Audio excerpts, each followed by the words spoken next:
শুরু করছে আজ নতুন পর্ব প্রেতলোকে সবাইকে আরও একবার স্বাগত। আশা করছি সবাই খুব ভালো আছেন, সুস্থ আছেন। তো আজকে আমি যে ঘটনা লিখে পাঠিয়েছি, সে কলকাতায় থাকে, কলকাতার মানিকতলায়। তো সে যেরমভাবে লিখে পাঠিয়েছে সেরমভাবে পড়ে শোনাচ্ছে। নমস্কার, আমার নাম অনিমেষ, আমার বাড়ি মানিকতলায়, কলকাতার। তো আজকে আমি যে ঘটনা লিখে পাঠালাম সেটা আমার সাথে এবং আমার ওয়াইফের সাথে ঘটে গেছে আজ থেকে প্রায় 3 বছর আগে। আমার ওয়াইফের নাম চন্দ্রানী। এবার আমি প্রথমে বলে রাখি, আমি একজন আইটি লোক, মানে আইটি প্রফেশনের লোক, এবং আমার ওয়াইফ যিনি, তিনিও আইটির প্রফেশনেরই লোক। তো আমার অফিস সেক্টর 5-এ, এবার আমার যে ওয়াইফ তারও অফিস সেক্টর 5-এই। বিল্ডিং এক, কিন্তু কোম্পানি আলাদা, তো ফ্লোর আলাদা ছিল, সেই জন্য আমাদের দেখা হতো। তো সেই থেকে আমাদের আলাপ হয় এবং তার থেকে প্রেম, এবং তারপর বিয়ে। এইবার বিয়ে হওয়ার পরে আমাদের যে হানিমুন ছিল সেই সব কমপ্লিট করে যখন আমরা ফিরে আসি, বিয়ে প্রায় 1 মাসের মধ্যেই আমাকে কোম্পানি থেকে বলা হয় আমাকে নাকি ব্যাঙ্গালোরে শিফট হতে হবে কয়েক মাসের জন্যে।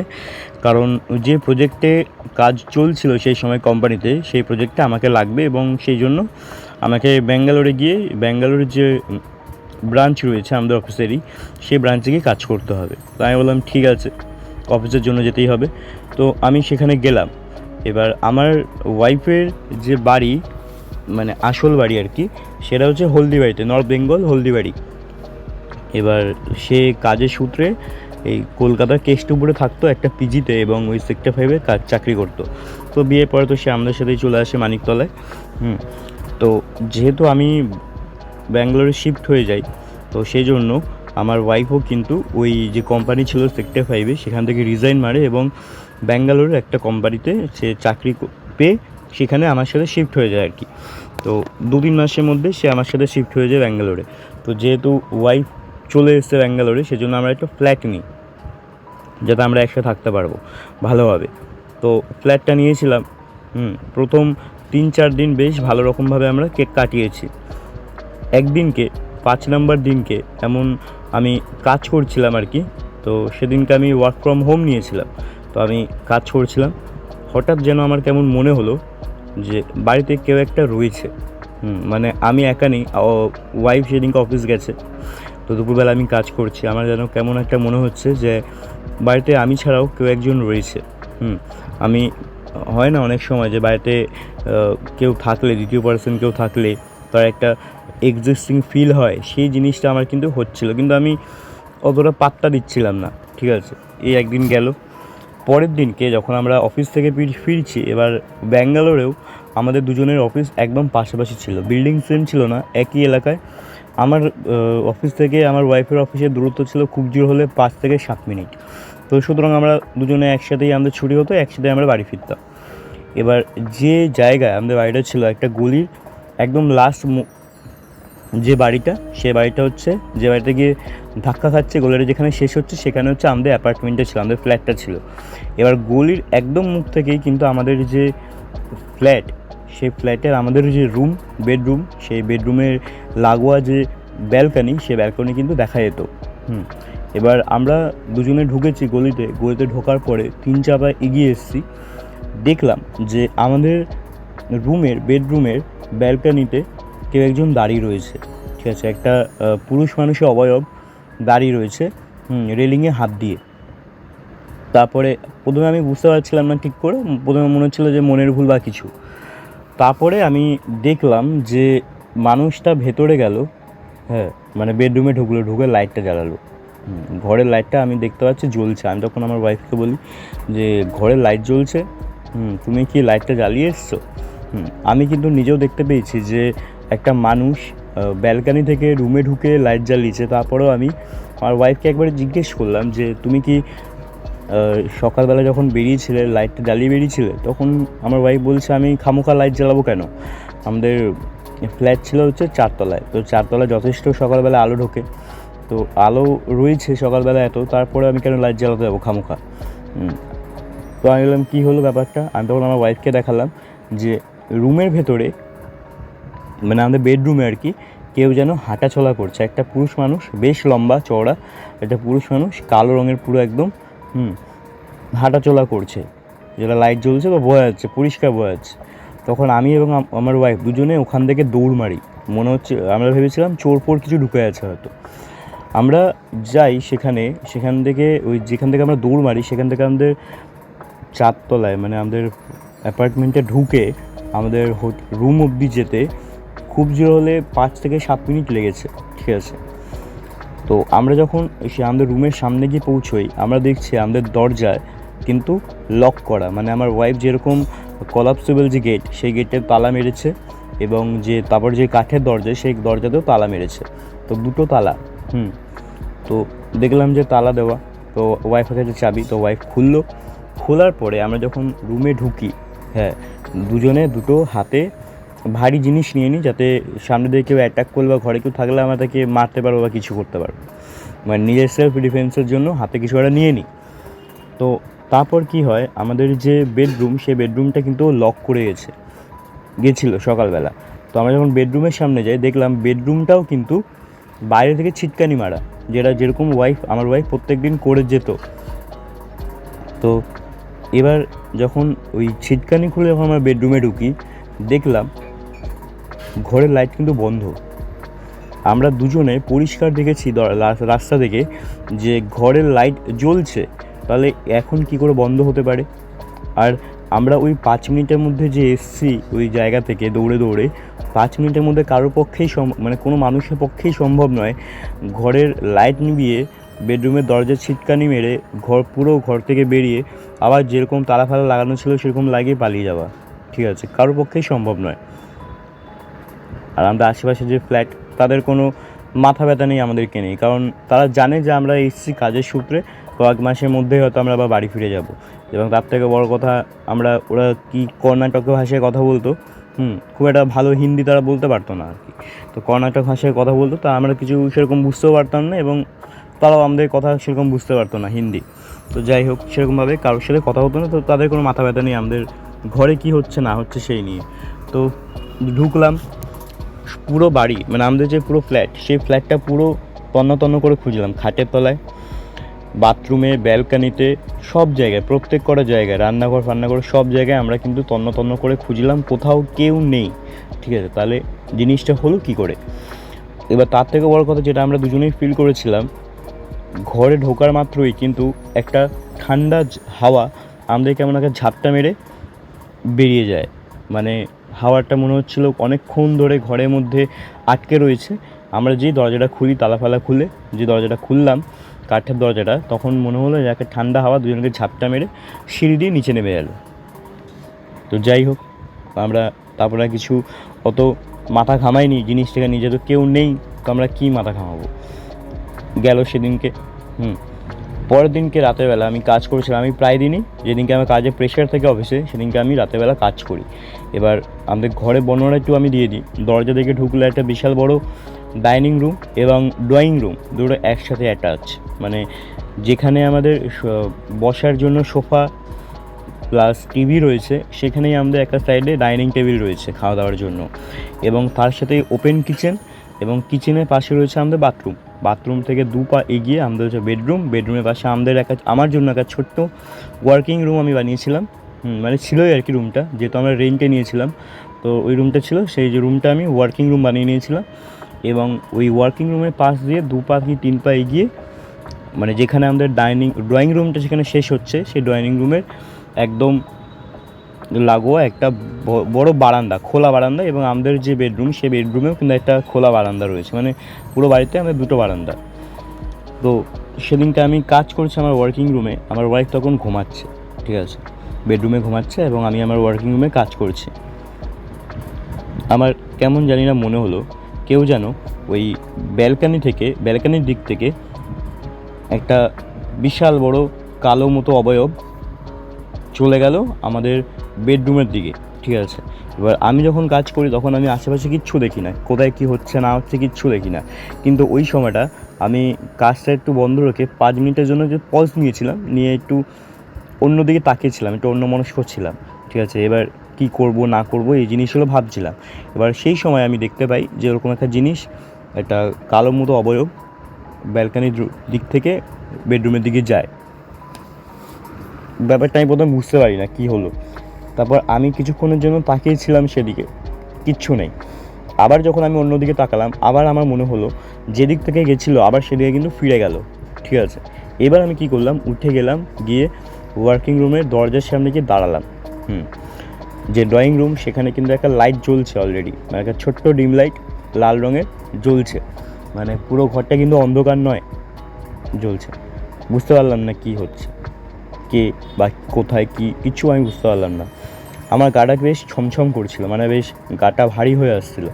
আমি কি করলাম, গেলাম ওই বারান্দার সামনে, ব্যালকানির সামনে, যে ড্রয়িং রুমের যে ব্যালকানি, সেখানে গেলাম, গিয়ে দেখলাম পর্দাটা সরালাম, কোথাও কেউ নেই, কিচ্ছু নেই, সব নর্মাল।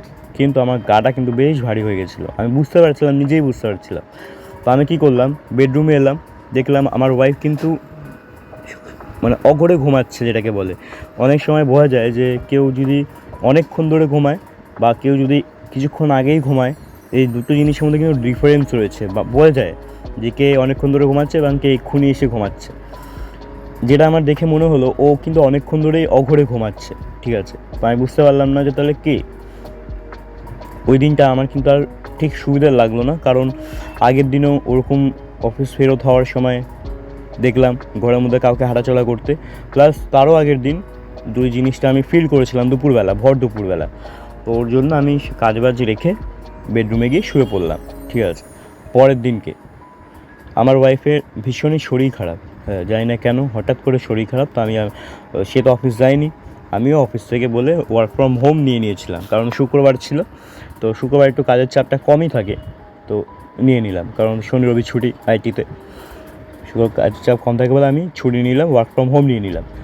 দুপুরবেলা আমি আবার যথারীতি কাজ করছি, আমার ওয়াইফ বেডরুমে ঘুমাচ্ছে। আমি কাজ করতে করতে আবার যেরকম 5 মিনিটে একটু পজ নিলাম, আমি পজ নিয়েছি, একটু মোবাইলটা নিজের ঘাটাঘাটি করছি। আমার কেমন জানি না মনে হলো যে ওই ব্যালকানির দিক থেকে কেউ একজন এসে আমার যে ওয়ার্কিং রুম, সেই ওয়ার্কিং রুমের দরজা একদম সামনাসামনি একটা সোফা রয়েছে, ড্রয়িং রুমের যে সোফা, ওই সোফাটা আমার ওয়ার্কিং রুম থেকে দেখা যায়। ঠিক আছে, দরজা খুলে রাখলে। তো আমি দেখলাম ওই সোফার মধ্যে কেউ একজন এসে বসলো। ঠিক আছে, এবং ছেলেরা যেমন পা তুলে বসে, একটা পায়ের উপর একটা পা তুলে বসে, ঠিক সেরকমভাবে কেউ একজন বসলো। আমি এটা মোবাইল ঘাঁটছি ঠিকই, কিন্তু হয় না অনেক সময় পাশে কেউ থাকলে আর চোখে বোঝা যায় কেউ, তো আমি সেরকমই বুঝতে পারলাম। যখন আমি সেদিকে তাকালাম, আমার ডান দিকে তাকালাম, দরজার দিকে, দেখলাম সোফায় কিন্তু কেউ কোথাও নেই। কিন্তু আমি স্পষ্ট বুঝতে পারলাম কেউ ছিল, যে কিনা উঠে আবার ওই ব্যালকানির দিকে চলে গেল। আমি আবার সামনের দিকে তাকালাম, মোবাইল ঘাটছি, আবার হঠাৎ করে মনে হলো, আবার সঙ্গে সঙ্গে যে চলে গেছিলো ও আবার কিন্তু এসে আবার ওই সোফাতে এসে বসলো। আমি জিনিসটা খুব অবাক করা লাগছিল, কারণ এসব কি হচ্ছে, আমি এসব একদমই বিশ্বাস করতাম না, যেগুলো মানে একদমই বিশ্বাস করতাম না বলা ভুল, করতাম, কিন্তু হয় না অনেক সময় যা নিজের চোখে দেখে না তারা বিশ্বাস করে না। তো আমি কোনোদিন নিজের চোখে দেখিনি, কোনোদিন ফিল করিনি, সেই জন্য আমার অত মাথা ব্যথা নেই। তো আমি কিন্তু স্পষ্ট বুঝতে পারছিলাম কেউ যাচ্ছে, এসে বসছে, যখন আমি সেদিকে তাকাচ্ছি আবার সঙ্গে সঙ্গে আবার চলে যাচ্ছে। তো আমি কি করলাম, দরজাটা দিয়ে দিলাম। দরজাটা হালকা দিয়ে দিলাম বলতে হালকা ভিজিয়ে দিলাম। এবার হালকা ভেজানোর সঙ্গে সঙ্গেই যখন আমি ভিজিয়ে দিয়ে আবার ফেরত আসছে আমার জায়গায়, আমার এই চেয়ারে বসবো বলে, তখনই আবার মনে হলো কেউ যেন এসে বসলো। আমি সঙ্গে সঙ্গে গিয়ে দরজাটা খুললাম, সঙ্গে সঙ্গে, খুব জোর হলে 2 সেকেন্ড হবে, দরজাটা খুললাম, দেখলাম কোথাও কেউ নেই। আমার গাটা ভীষণ ভারী হয়ে উঠেছিলো এবং পুরো শরীরে আমার কাটা দিচ্ছিলো। আমি কোনো রকমে তাড়াতাড়ি করে কাজবাজ কমপ্লিট করলাম, করে গিয়ে শুয়ে পড়লাম, একটু কিছুক্ষণের জন্য শুলাম। যেই সময় এসব হচ্ছিলো তখন কিন্তু পুরো ভর দুপুরবেলা, মানে 2:30-3টা বাজে এরকম।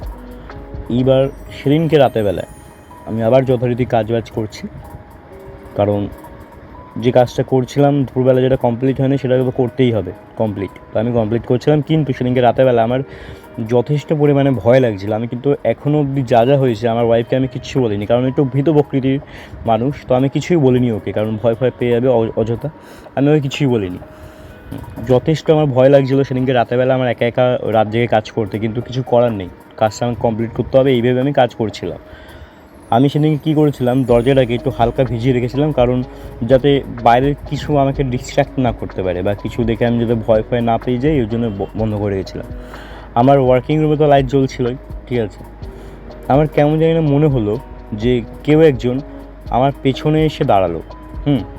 দাঁড়িয়ে পেছন থেকে উঁকি মেরে আমার কাজ দেখছে, মানে আমি যেটা কম্পিউটারে করছি সেই কাজটা হয় না পেছন থেকে অনেক সময় কেউ দেখলে, মানে আমি কী করছি পেছন থেকে উঁকি মেরে দেখলে বোঝা যায়, ঠিক সেরকমই আমার ফিল হয়েছিল যখন আমি তখন কাজ করছিলাম।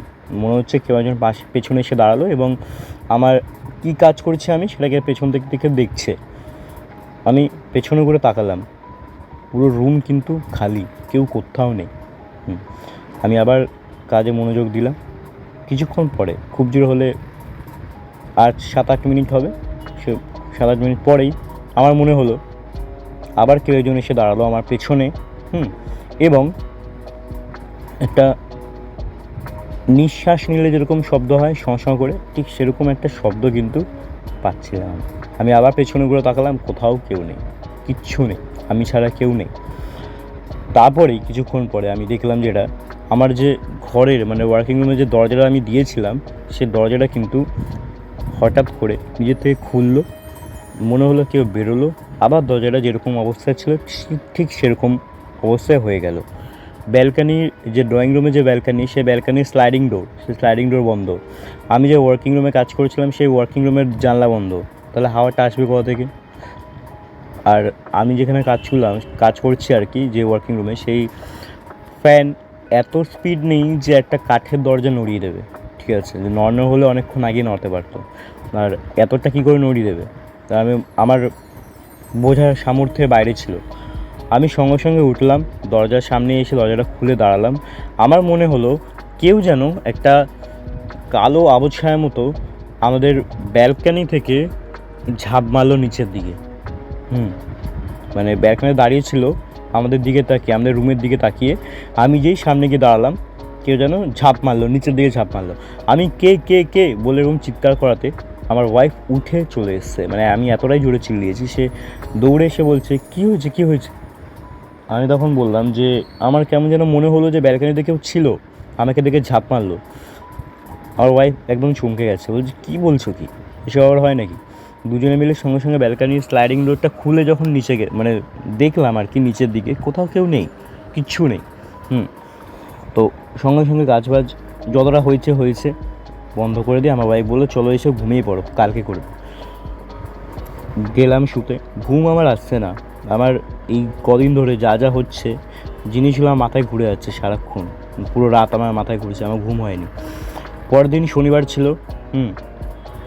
আমার ওয়াইফ আমাকে বলে চলো না বাইরে একটু খেয়ে আসি দুপুরবেলা। তাই বললাম ঠিক আছে চলো। তো আমি স্নান করছি, আমার ওয়াইফ রেডি হচ্ছিল, আমি বাথরুমে গেছি।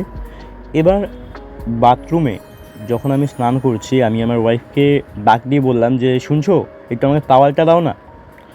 আমি বলার সময় আমার ওয়াইফ বললো দাঁড়াও 2 মিনিট আমি দিচ্ছি, এটা আমার ওয়াইফ বলে।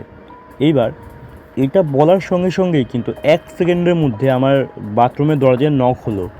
বললাম কী হলো, দরজাটা খুললাম, দেখলাম একটা তাওয়াল এগিয়ে এলো। আমি বললাম বুঝলাম হলো আমার ওয়াইফই দিচ্ছে, আমি তাওয়ালটা নিয়ে নিলাম, কিন্তু দেখলাম যে ওটা আমার ওয়াইফের তাওয়াল, আমার নয়, দুজনের তাওয়াল আলাদা, ওয়াইফের তাওয়াল আমার নয়।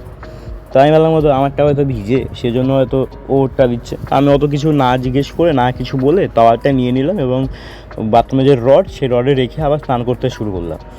2 মিনিট পরে আমার ওয়াইফ আবার ডাকছে, নক করছে এবং বলছে এই শুনছো দরজাটা খোলো, না তাওয়ালটা নাও, এরকম করে বলছে।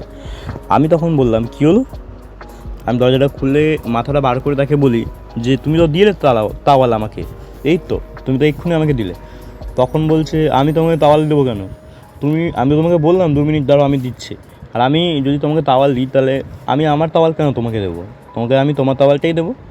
তখন আমার না জিনিসটা পুরো কেমন ওলটপালট লাগছিল যে এটা কী করে সম্ভব। আমি সঙ্গে সঙ্গে বাথরুম থেকে বেরিয়ে এসে তাকে বললাম, আমার ওয়াইফকে বললাম যে এটা কী করে সম্ভব, আমি যখন বললাম তাওয়াল দিতে তুমি আমাকে বললে যে 2 মিনিট পর দিচ্ছি, তারপরে কিন্তু তুমি সঙ্গে সঙ্গে আমাকে দিলে তাওয়ালটা, আবার তুমি বলছো যে তুমি নাকি তাওয়াল দাওনি। তখন আমার ওয়াইফ আমার সাথে তর্ক করে যাচ্ছে যে আমি তোমাকে কী করে দেবো, আমি তোমাকে বললাম আমি 2 মিনিট পর দিচ্ছি, আমি কানের দুল পড়ছিলাম, আমি তোমাকে কী করে দেবো, এরকম করে সে বলছে। আমি না ধপাস করে বিছানায় বসে পড়ি। সে আমাকে বলছে কী হয়েছে তুমি এরকম করছো। তখন আমি তাকে সব কিছু বলি, যে প্রথমে দুপুরবেলা ওরকম ফিল করেছিলাম, তারপর সেদিনকে দুজনে একসাথে দেখলাম, তারপরে যা যা হচ্ছে সমস্ত কিছু আমি তাকে বলি। এবং ওটা শোনার পরে কিন্তু আমার ওয়াইফ একটু ঘাবড়ে যায়, একটু ভয় ভয় পায় সে। তারপর থেকে যেটা শুরু হলো সেটা হচ্ছে খাবার নষ্ট হয়ে যেত আমাদের। খাবার রান্না করছে কিন্তু কিছুক্ষণের মধ্যেই 2-3 ঘন্টার মধ্যে নষ্ট হয়ে যাচ্ছে। ফ্রিজে রাখা খাবার ফ্রিজ থেকে বার করে টেবিলে রাখছে, নষ্ট হয়ে যাচ্ছে। এই কয়েকদিন ধরে চললো, 3-4 দিন ধরে এই খাবার নষ্ট হওয়ার পর্ব চললো। তারপর যেটা শুরু হলো সেটা হচ্ছে ঘরের মধ্যে আমাদের ঘরে যত ইলেকট্রনিক জিনিস রয়েছে সব কটা জিনিস এক এক করে সেই খারাপ হতে লাগলো। প্রথমে টিভি, ওয়াশিং মেশিন, তারপরে ইন্ডাকশান ওভেন, কুলার, সব কিছু, এসি, আমাদের বেডরুমে যে এসি, সব কিছু এক এক করে খারাপ হতে শুরু করলো। একটা ঠিক করছি তার একটা খারাপ হচ্ছে, একটা ঠিক করছে একটা খারাপ হচ্ছে, এরকম হওয়া শুরু হলো। এবার একদিনকে আমরা রাতেরবেলা শুয়ে রয়েছি, দুজনে মিলে শুয়ে শুয়ে গল্প করছিলাম। আমরা যেটা ফিল করলাম সেটা হচ্ছে আমাদের রুমে, বেডরুমটা কেউ দরজাটা খুলে ঢুকলো একজন। ঢোকার পরে সে যে হাঁটছে না, মানে একটা মানুষ যদি হাঁটে, হ্যাঁ, একটা পায়ের আওয়াজ শব্দ হয়, সেই শব্দটা আমরা স্পষ্ট শুনতে পাচ্ছি। আমরা শুনতে পেলাম যে কেউ একজন ঢুকলো, ঢুকে একটা দিক থেকে আরেকটা দিকে হেঁটে এলো, হেঁটে এসে মানে ব্যালকনি অব্দি এলো, এসে আবার ব্যালকনি থেকে বেরিয়ে মানে দরজার দিকে গিয়ে দরজার দিকে বেরিয়ে দরজাটা আবার যেরকম অবস্থায় ছিল বন্ধ, সে ঠিক সেরকম অবস্থায় দিয়ে দিল। এই যে হাঁটার শব্দ, দরজা খোলার শব্দ, বন্ধ হওয়ার শব্দ, এই আওয়াজগুলো কিন্তু আমি এবং আমার ওয়াইফ দুজনেই পেয়েছিলাম, স্পষ্ট পেয়েছিলাম। তারপর থেকে কিন্তু আমরা ওই বাড়ির সম্বন্ধে খোঁজখবর নিতে শুরু করি এবং যার থেকে ভাড়া নিয়েছিলাম যে ব্রোকার, তাকেও জিজ্ঞেস করি যে এসব কী চলছে। আশেপাশে যারা ছিল তাদেরকেও জিজ্ঞেস করি, কেউই কিন্তু কিছু বলে না, কারণ তাদের মতে এই বাড়ি একদম পুরো ক্লিয়ার, এখানে কিচ্ছু নেই। এবং আমাদের আগেও অনেকে এসছে এখানে, অনেকে থেকেছে, হ্যাঁ, কারোর সাথে এরকম কিচ্ছু হয়নি, তাহলে আমাদের সাথে কেন হবে? তাদের সবারই এরকমই বক্তব্য। প্রথমে বুঝতে পারলাম যে ব্রোকার বলছে, কারণ ব্রোকারের যদি আমরা ছেড়ে যাই তাহলে তার একটা ক্ষতি, তার বিজনেসের কমতি করে যাবে। কিন্তু আশেপাশে যারা লোক তারা কেন মিথ্যে বলবে? তারাও সেমই বলছে যেটা ব্রোকার বলছে, ঠিক আছে। একদিনকে আমি সন্ধেবেলায় সিগারেট খাচ্ছি, ঠিক আছে, সন্ধেবেলা মানে রাতের বেলার দিকে ডিনার ফিনার সেরে সিগারেট খাচ্ছি। আমার ওয়াইফ বেডে বসে, মানে বেডরুমের যে ব্যালকানি সেখানে দাঁড়িয়ে সিগারেট খাচ্ছিলাম এবং আমার ওয়াইফ বিছানায় বসে বসে মোবাইল ঘাঁটছে।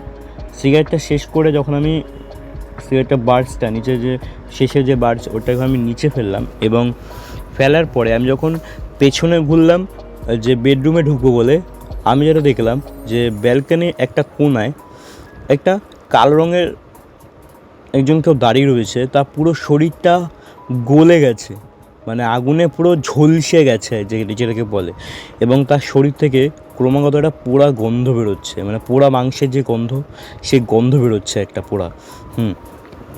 এবং তার শরীরের যে চামড়া গলে গলে পড়ছে, বেডরুম মানে যে ব্যালকানির যে মেঝে, সেই মেঝের মধ্যে তার শরীরের চামড়া অংশ গলে গলে পড়ছে এবং সে আমার দিকে তাকিয়ে একটা অদ্ভুত ক্রূরতার হাসি হাসছে আমার দিকে তাকিয়ে। আমি ওই মানুষটাকে দেখে, মানে মানুষ না, অতৃপ্ত আত্মা, ওকে দেখে আমি লিটারেলি চিল্লিয়ে উঠি এবং চেলানোর সঙ্গে সঙ্গে আমি কিন্তু ওখানে সেন্সলেস হয়ে পড়ে যাই। আমার ওয়াইফ সঙ্গে সঙ্গে আসে। আমার যখন জ্ঞান ফেরে আমি তখন দেখছি ওখানে আমি ওই ব্যালকানিতে আমি শুয়ে রয়েছে এবং আমার ওয়াইফ আমার পাশে, সে আমার চোখে মুখে জল দিচ্ছে এবং আমাকে জিজ্ঞেস করছে কী হলো। সে আমাকে কোনো রকমভাবে তোলে এবং আমি বেডরুমে আসি।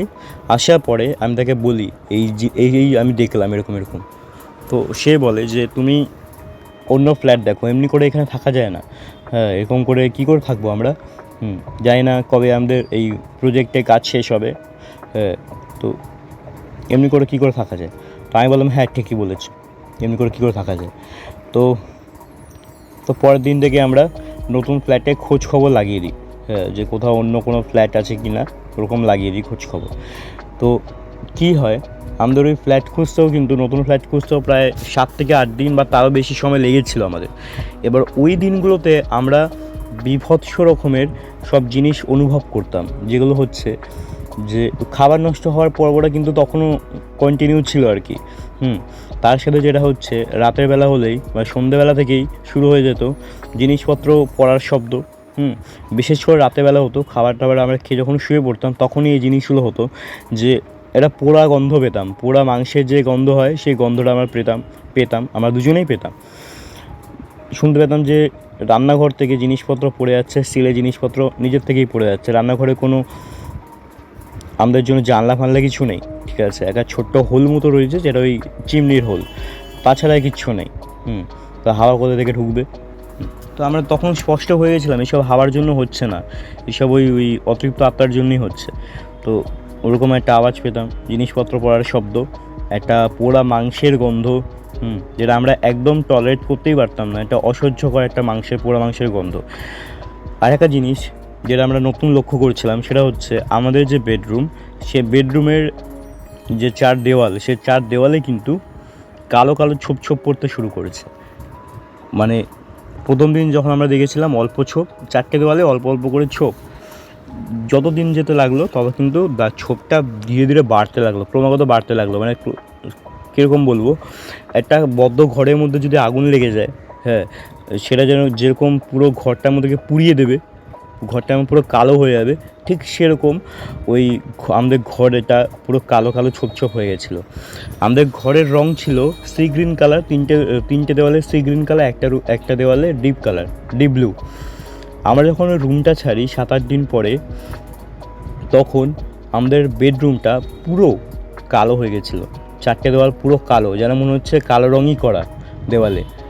তো যাই হোক, আমরা ওই রুমটা ছেড়ে দিই এবং ওই জন্যে যেহেতু কালো রঙ পুরো কালো হয়ে গেছে তার জন্য আমাদের এক্সট্রা পে করতে হয়। যে ব্রোকার ছিল সে ব্রোকারকে আমাদের এক্সট্রা পে করতে হয়।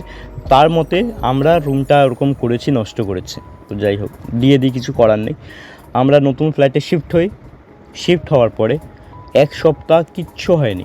আমরা দুজনে এটা বুঝে গেছিলাম যে শেষ, যেটা আমাদের সাথে হয়ে এসছে ওটা আর কিছু নেই। হ্যাঁ, আমরা বুঝতে পেরেছিলাম ওই রুমটাতেই, ওই ফ্ল্যাটটাতেই সমস্যা। কেউ হয়তো কিছু বলছিল না, কারণ আমরা বাইরে থেকে এসেছি, ওই জন্য আমাদের কিছু বলছিল না। কিন্তু ওই রুমটাতেই সমস্যা, আমাদের ফ্ল্যাটটাতেই সমস্যা, আমাদের কিছু না। 7 দিন সব কিছু নর্মাল, সব কিছু ক্লিয়ার। 8 নম্বর দিনে আমার ওয়াইফ ঘুমাচ্ছে এবং ওখানে ওই ফ্ল্যাটটাতে কিন্তু কোনো ওয়ার্কিং রুম বলে কিছু ছিল না, পুরোটাই সেম, শুধু ওয়ার্কিং রুমটাই ছিল না।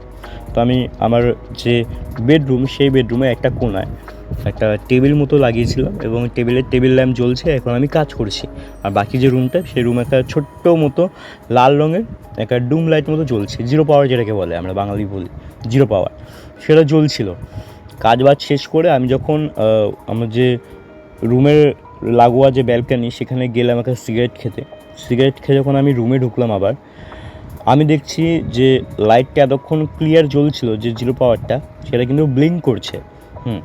যখন ব্লিঙ্ক করছে, যখন আলোটা জ্বলছে তখন সব কিছু দেখা যাচ্ছে ঘরে, আর যখন জ্বলছে না, যখন বন্ধ হয়ে যাচ্ছে, পুরো ঘর কুচকুচে অন্ধকার, ঠিক আছে।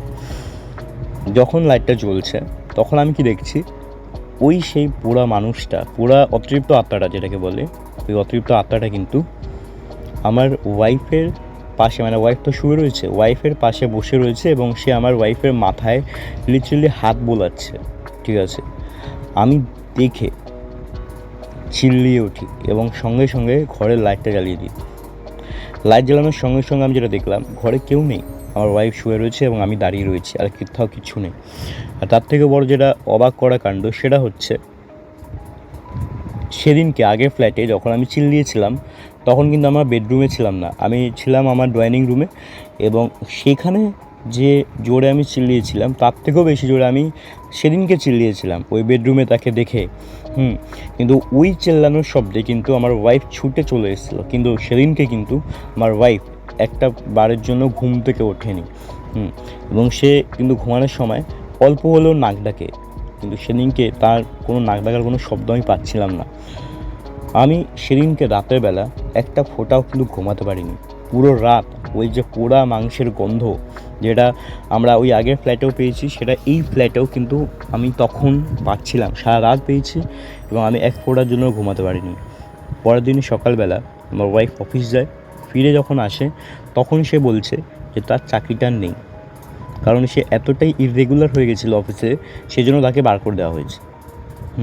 তো সে অফিস থেকে এসে হাউমাউ করে কাঁদছে। সে বলছে যে আমার চাকরিটা আর নেই।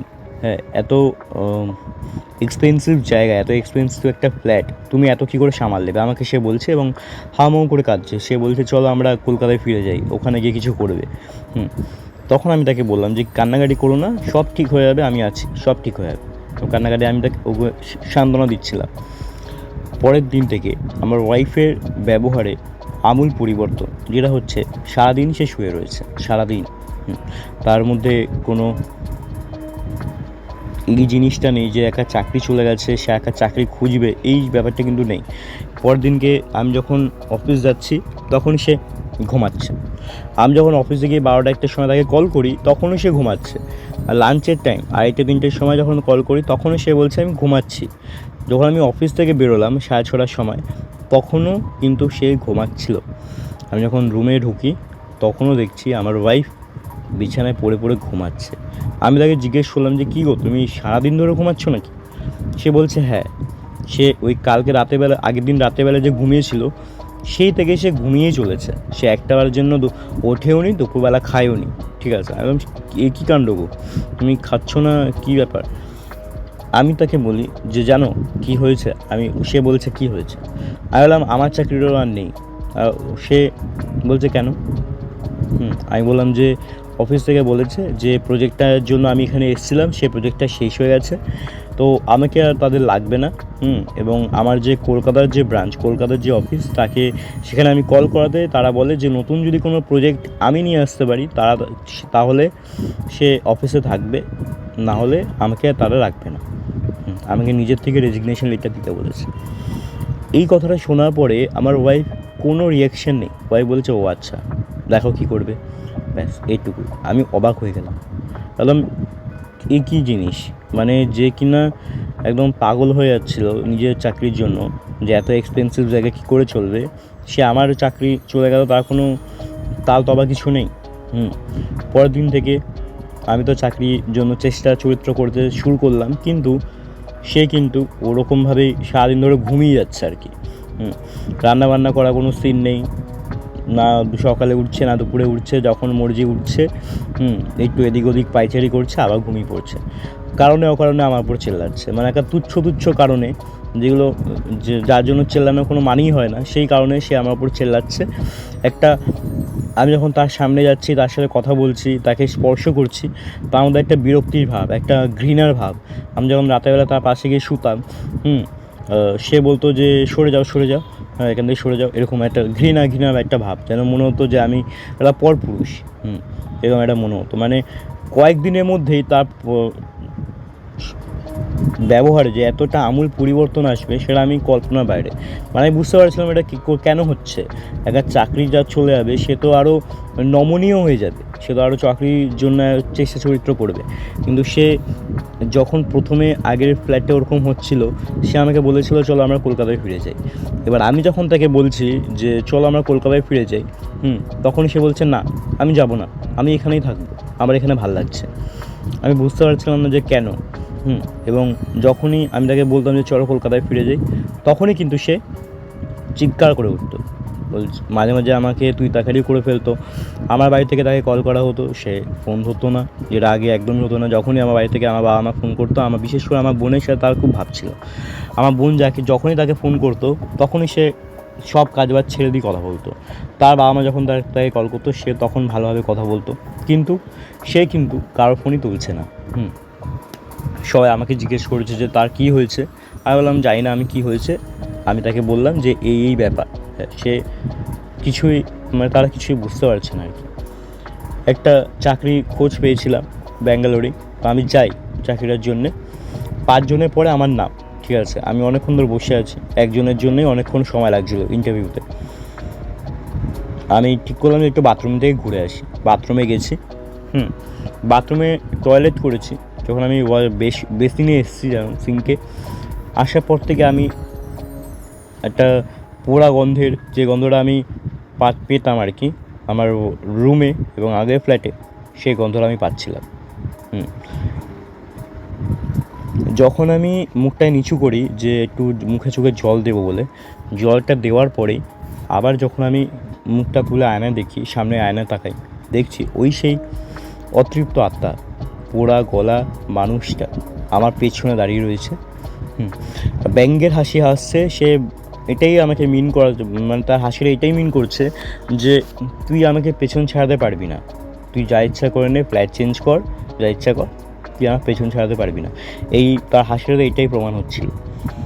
এবং আমি যখনই তার দিকে তাকাই, পেছনে ঘুরে তাকাই, আমি দেখলাম পেছনে কেউ কোথাও নেই।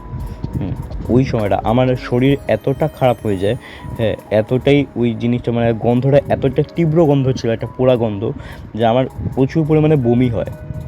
এবং বমি হওয়ার পরে আমি খুবই লো ফিল করছিলাম শরীরটা, সেজন্য আমি সেদিনকে ইন্টারভিউটা দিতেই পারিনি। আমি তখনই সঙ্গে সঙ্গে ব্যাগ ফ্যাগ নিয়ে আমি বাড়ি চলে আসি। ইন্টারভিউটা আমার হলো না, চাকরিটা আমার হলো না। আমি বাড়িতে সব কিছু বলি, আমি আর থাকতে না পেয়ে বাড়িতে আমি সব কিছু বলি, এবং আমার যে শ্বশুর শাশুড়ি, আমার ওয়াইফের বাবা মা, তাদেরকেও আমি বলি। তো তারা সবাই আমাকে বলে একটাই কথা, যে তোমরা কলকাতায় ফিরে আসো। আমি আমার ওয়াইফকে কোনোভাবেই বুঝিয়ে পারছি না যে কলকাতায় ফিরে চলো, ওখানে গেলে আমাদের সব কিছু ঠিক হয়ে যাবে। সে এক কথা বলে যাচ্ছে, তুই গেলে যা, আমি এখান থেকে কোথাও যাব না, আমাকে কেউ নিয়ে যেতে পারবে না। এবার আমি আমার শ্বশুর শাশুড়ি দুজনকে ডাকি ব্যাঙ্গালোরে, তারা আসে, তারা তাদের মেয়েকে বুঝিয়ে বাজিয়ে নিয়ে যায়, মানে সঙ্গে আমিও ছিলাম আর কি। আমরা চারজনে ফিরে যাই কলকাতায়। ফেরার সময় আমি আমার ফ্লাইটে বসেই আমি আমার শ্বশুরমশাইকে পুরো ঘটনা বলি, যা যা হয়েছে প্রথম থেকে সব কিছু বলি। সে শুনে ভীষণই টেনশনে পড়ে যায়। হ্যাঁ, আমি তার মুখ দেখে এটা বুঝতে পারছিলাম যে সে হয়তো কিছু জানে, সে হয়তো জেনেও কিছু বলছে না আমাদেরকে, এইটুকুনি আমি আমার শ্বশুরমশাইয়ের মুখ দেখে বুঝতে পারছিলাম। তো যাই হোক, বাড়িতে ফিরে আসি। বাড়িতে ঢোকা মাত্রই আমার বাবা মা আমার ওয়াইফকে দেখে চমকে যায়। যে একটা, যার মধ্যে একটা লালিত্য ভাব ছিল, সবসময় চনমনে ভাব, সবার সাথে কথা বলতো হেসে খুশে, হ্যাঁ, এবং একটু তার শরীর স্বাস্থ্য একটু ভালো ছিল। তার শরীর একবারে রোগা লিকলিকে হয়ে গেছে, চোখের নিচে কালি, হ্যাঁ, এবং স্বভাব চরিত্র তো একদম পুরো কিছু বলার নেই। হ্যাঁ, কেউ ওর সাথে কথাই বলতে চাইতো না, এতটাই সে একটা বাজেভাবে সবার সাথে কথা বলতো। কেউ কথা বলতে গেলেই কাইমাই করে উঠতো, চিল্লাতো। কেউ কথা বলতেই চাইতো না আমার বাড়িতে। আমার বোন, আমার বাবা মা, কেউ তার সাথে কথা বলতে চাইতো না। অনেক ডাক্তার দেখায় আমার বাবা তাকে নিয়ে, কিন্তু কোনোতেই কিছু লাভের লাভ কিছু হয় না। 2 সপ্তাহ পর আমার ওয়াইফের বাবা মা দুজনে আমাদের বাড়িতে আসে, ঠিক আছে। বাড়িতে আসার পর আমার যে শ্বশুর মশাই, তিনি বলে যে তার মেয়েকে নিয়ে যেতে চায়, কারণ তার মেয়ের চিকিৎসার দরকার। তখন আমার বাবা কিন্তু রেগে যায়।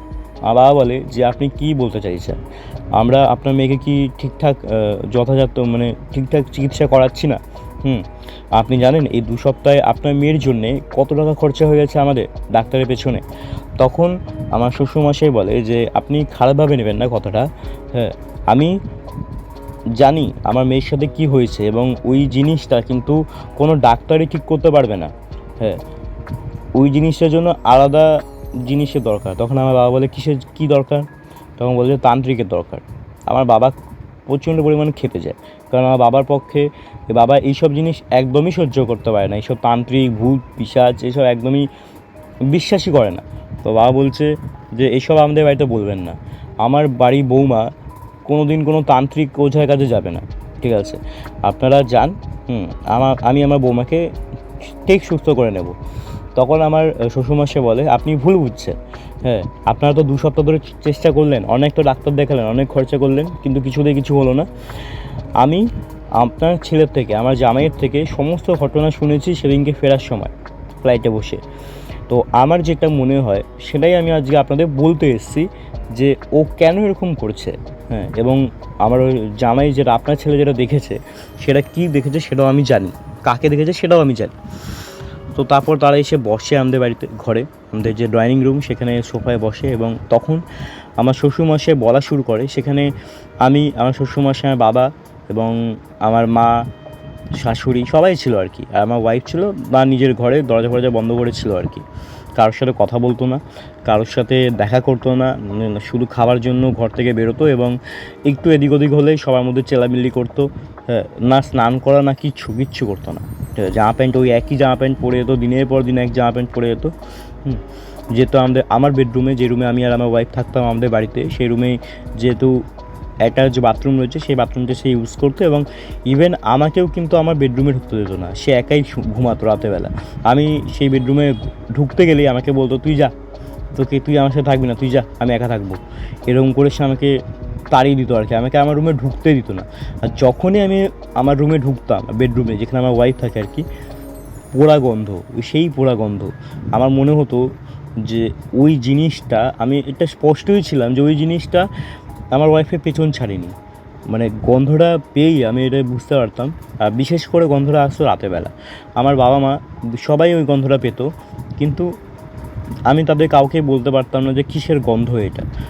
তারা বলতো এটা কিসের গন্ধ, এটা পোড়া গন্ধ প্রত্যেক দিন রাতেরবেলা বেরোয়, কিসের গন্ধ। তারা পুরো বাড়ি ঘুরে বেড়াতো, কোথাও কিন্তু কিছু পেতো না, কিন্তু আমি তো জানি ওটা কিসের গন্ধ। তো যাই হোক, সেদিনকে শ্বশুরমশাই আমাদেরকে বলে যে সে, আমার ওয়াইফ যখন কলেজে পড়তো তখন তার একটা বয়ফ্রেন্ড ছিল, একজনের সাথে সে প্রেম করতো। সে ছিল একটা লুইচ্চা লাফাঙ্গা। বাবার টাকায় খেত, বড়লোকের ছেলে, বাবার টাকায় খেত, ঘোরাফেরা করতো এবং বাবার টাকা সবসময় উড়িয়ে বেড়াতো, বন্ধুবান্ধবদের পেছনে বাবার টাকা ওড়াতো। কোনো কাজবাজ করতো না, কুড়ে প্রকৃতির একটা ছেলে।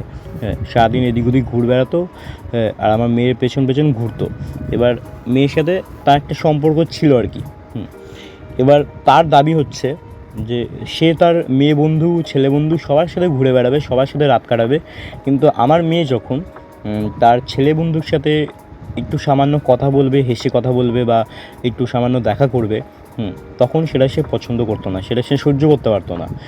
এবার এই জিনিসটা আমি যখন শুনি, তখন আমি আমার মেয়েকে বারণ করি, মানে আমার শ্বশুরমশাই বলছে আর কি, আমি আমার মেয়েকে বারণ করি যে এর সাথে যদি তোর এই এখনই এরকম সে করে, তোর উপরে একটা অধিকার ফলায়, তাহলে তুই ভাব তোর বিয়ের পরও তোকে কী করবে।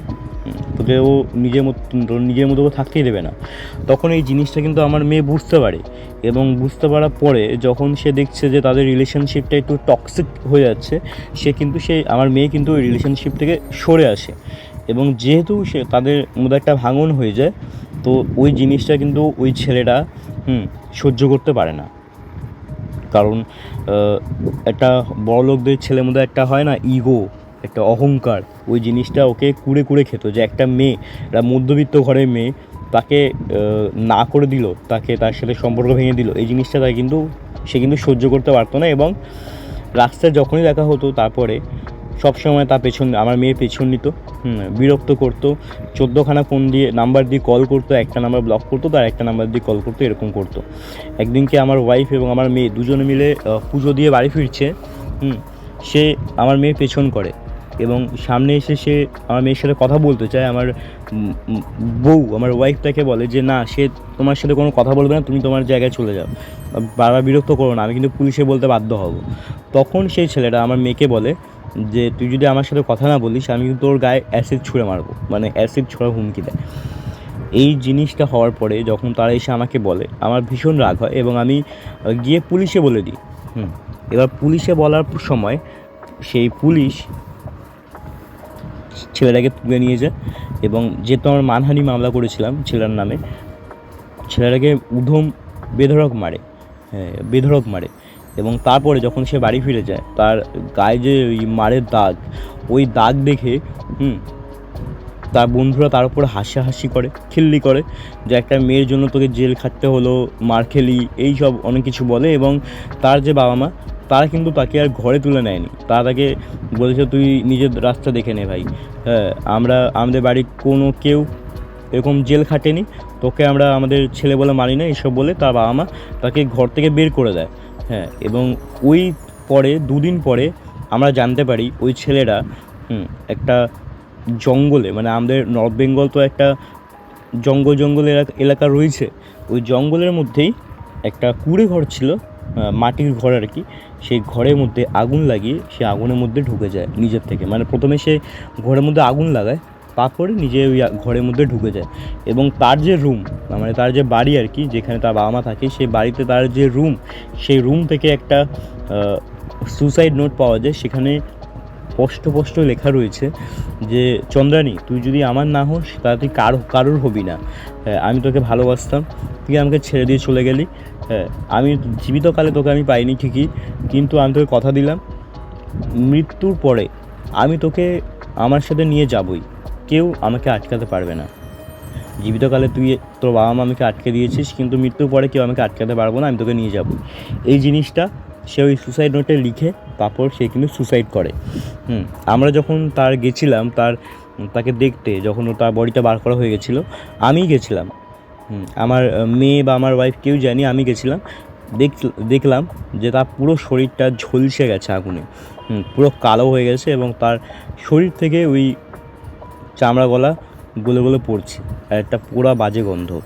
ওই গন্ধটা কিন্তু সে আমার শ্বশুর মশাই এবং আমার শাশুড়ি পেয়েছিল যেদিন, যখন সে কথাটা বলছে আর কি আমাদের ডাইনিং রুমে বসে, তখন কিন্তু তারা দুজনেই এই গন্ধটা পেয়েছিল এবং বলেছিল যে এই যে এই গন্ধটা আপনারা পাচ্ছেন।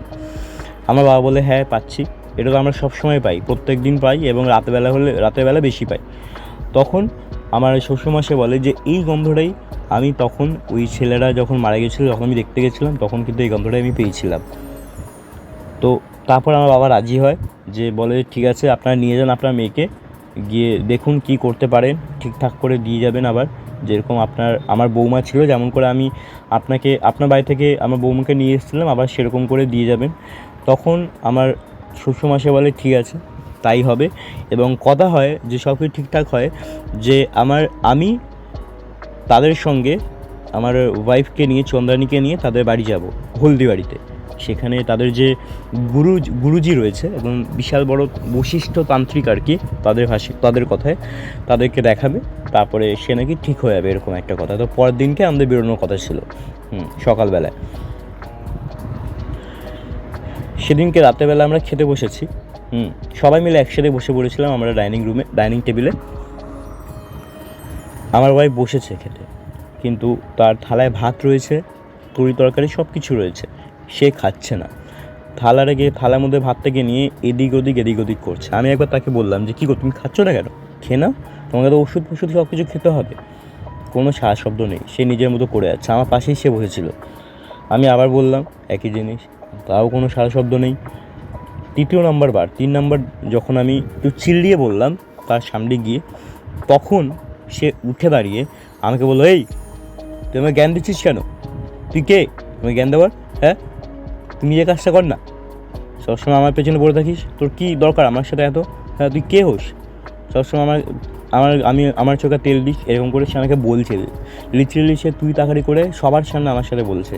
সে আমাকে আগেও তুই তাকারি করেছে, যেটা আমি কাউকে বলিনি, কিন্তু সবার সামনে ওখানে আমার ওয়াইফের বাবা মা, আমার বোন সবাই ছিল সেখানে। সে এরকম করে তুই তাকারি করে বলছে, এবং বলার পরে সঙ্গেই সে নিজের ঘরে, মানে সে কিন্তু খাবারটা খায়নি, নিজের ঘরে ঢুকে দরজা ফরজা ছিটকানি দিয়ে দেয়।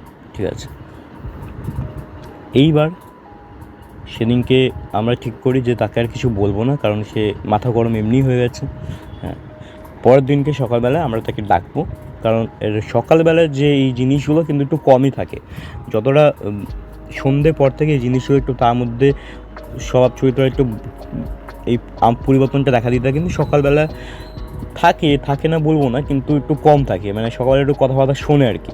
তো সকালবেলা ঠিক করলাম সকালবেলা ডাকবো, ডেকে তাকে নিয়ে তাদের বাড়ি ফিরে যাব। সকালে যখন আমরা তাকে ডাকছি, সকাল তখন 7টা বাজে, আমরা সবাই মিলে তাকে ডাকছি, কোনো সারা শব্দ নেই।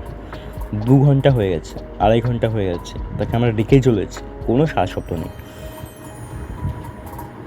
সবার শেষে আমরা ওই দরজাটা, আমার যে বেডরুমের দরজা, সেটা আমরা ভাঙতে বাধ্য হই।